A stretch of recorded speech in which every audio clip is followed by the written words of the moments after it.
You are tuned in to a Fireside chat with Zany Mystic. Join us now on another exciting metaphysical journey. Relax, tune in, drop out, and take a seat by the fire as we explore new realms and possibilities. This is Magenta Pixie. You can find me at magentapixie.weebly.com. But now, here is Zany Mystic and guest. Enjoy the show. Hello, everyone, and welcome to a Fireside Chat with Zany Mystic. I am your host, Lance White. Tonight, my guest is ALEX KOCHKIN. Since a very early age, ALEX has been aware of the vastness of consciousness and has been concerned with human evolution. This also served to develop an early and ongoing interest in the natural and physical sciences. Since early 1989, he has been consciously devoted to the spiritual and physical transformation of the individual, humanity, and of the earth. To find more about his present work, go to www.pfcn.com. So let's meet Alex live now. .net, Lance. Oh, .net, I'm sorry. Yeah. Thank you. Alex just corrected me. It's www.pfcn. Oh, we're getting off to a great start here. pfcn.net. Okay. Anyway, Alex, how are you tonight? Oh, quite good, thank you. Been doing too much gardening this week, but other than that.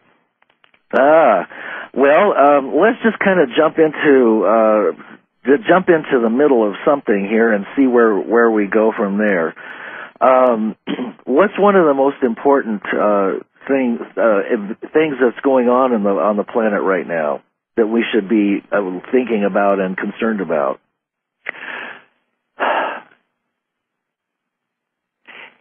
It depends on what one is focused on. So if we're talking about what's going on the planet, literally with people in the 3D realm, as one may call it, it's utter chaos, and there's no end in sight to that. If we're talking about what's to come, or what is incoming, that represents a total change, that's a whole other matter. And that's really the challenge in being able to switch one's orientation, put your focus and attention one place or the other, but it is not possible to have it both ways and to live that way. It's too distracting and disturbing. But you can be aware, though, of what's going on. It's like looking both ways and up and down when crossing streets. Well, your recent transcripts focus a lot on making the distinction between spiritual pursuits and I guess you could call it the matrix, or the illusion that we're in, which includes the impending wars and the chaos and all that you said. And I think that, the listeners to these shows on BBS are pretty much aware of what's going on. So we shouldn't need to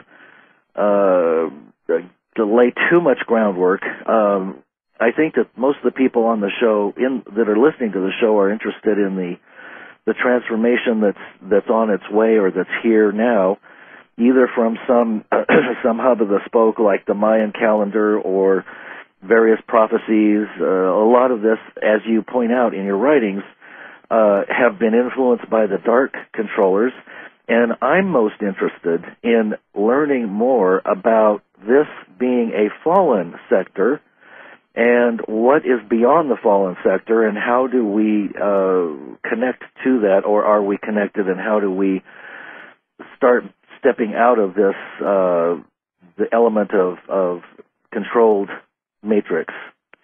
Wow, okay, all that in 50 minutes, huh? I think one of the things that really helps, I know many people think they know what is going on, but, for example, you can take any event, whether it be 9/11 or the Gulf of Mexico situation, or anything, the potential for war. I wouldn't say that everything is impending. I would say the potential is extremely high and growing, but it is not a foregone conclusion as to the magnitude and extent of what is most likely to occur. So when I think about what's coming, it has to do with most probable, picking up my voice. But then it's a matter of degree, and for some people that... sorry about any interruption, folks. Mercury's retrograde, so we're picking up where we left off. So continue, Alex. Let's hear. I'm interested in what you have to say. Well, I think one of the things, because you asked a mouthful, and I know, they're extremely, they all are very important questions, and they bear upon a number of things in terms of reality. So if I can wind my way back to your main questions and point, maybe it will be a way to address many of these in context. Okay. Yeah. So. And then interrupt any time you wish to interject or something. Okay, sure. So let's just take a look at one example, the Gulf of Mexico situation. Yeah. Many people looked at it and responded as the superficial of an oil spill. Later, some awareness grew that it was literally deeper than the surface, and that there was enormous amounts of oil and toxins and something else going deep under the surface. So we have, as a matter of analogy, the contrast between a superficial understanding, looking at the surface of things, and being able to be readily distracted by the officialdom's pronouncements of oil gone from beaches and the issue with beaches and it was all appearances, to something deeper. Then the question was arguing over, is it one well, two wells, three wells, looking at whether it's this or that. Was it an accident or not? And then once that question comes up, various people start shouting that it's, obviously it's a conspiracy, it's a false flag event. They start using all kinds of terms that have crept into the mainstream awareness ever since 2001. And even there was no, where's the truth of the matter? When you start peeling this back and look at the larger picture, it is possible to see this as an actual act of war. But it is not an act of war of of one country, national flag, national interest versus another. It has dual aspects to it. One of them is very ordinary and can be traced to more ordinary things if one could really prove and show exactly who is responsible and who did this. And there you can see the complicity of all different parties, and it doesn't really matter. Everywhere you look, you will see both deliberate and quiet complicity. And that's, once people think about this, that can be seen in a fairly obvious way.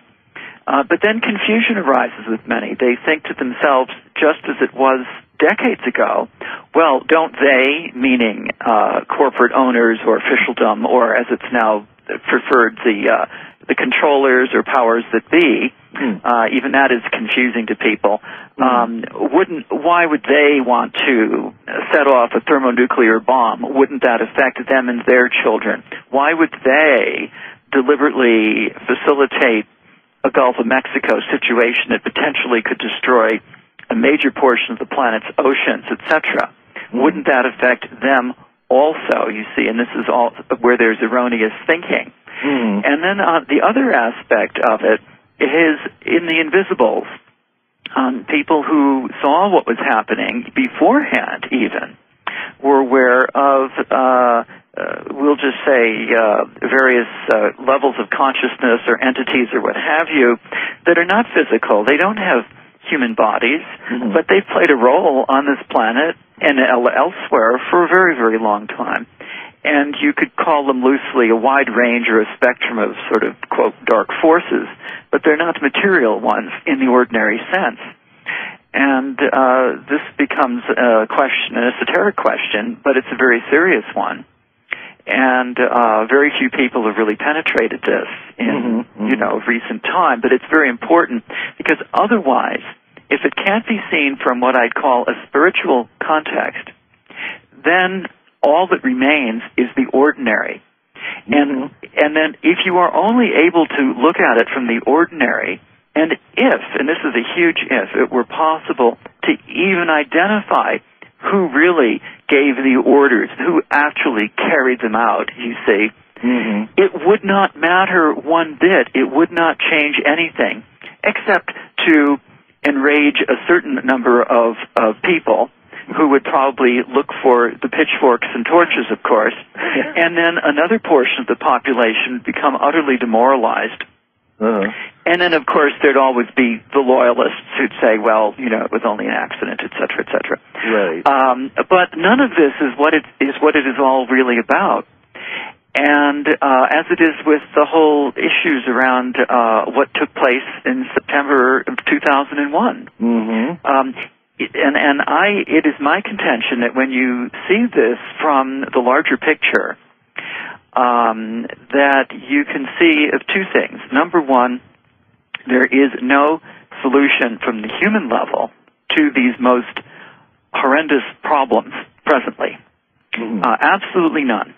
And that there can only be a spiritual solution. The other thing that you arrive at is that it will never be possible for humans to ever learn the truth. And when I say truth, I mean the real who did what when kind of truth that is indisputable.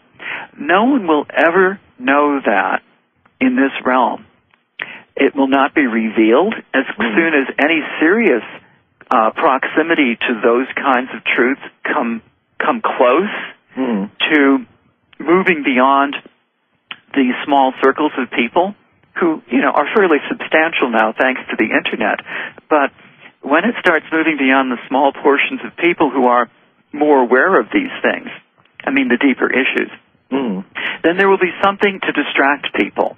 Oh, there'll be wild accusations that, you know, the Russians did it, the Israelis did it, oh no, the Canadians did it. You know, it's going to be one thing after another. And there will be, and it will be, depending on the need, either a minor, short-term, or major, long-term distraction, deliberately done. But the point is that, because you use the word the matrix, which of course comes to us partly from science, but partly in math, but thanks to the movie series. So that really does touch on a profound question. And so we have a situation where if the real truth, it's just as a matter of a hypothetical, if it were possible to inform the world or a substantial portion of people really what took place, what it was really all about, they would probably go, in addition to the responses of anger, rage, total depression, they would also go a little mad because it raises the question of the nature of reality. And I don't mean it from a movie perspective. I mean it from an existential perspective. And when you start deconstructing these events, you start touching upon something that is a very dangerous and delicate topic for many people, even those who are very spiritually or politically, or rarely spiritually and politically aware individuals. And that is that what the human personality rests upon has a lot to do with its memories.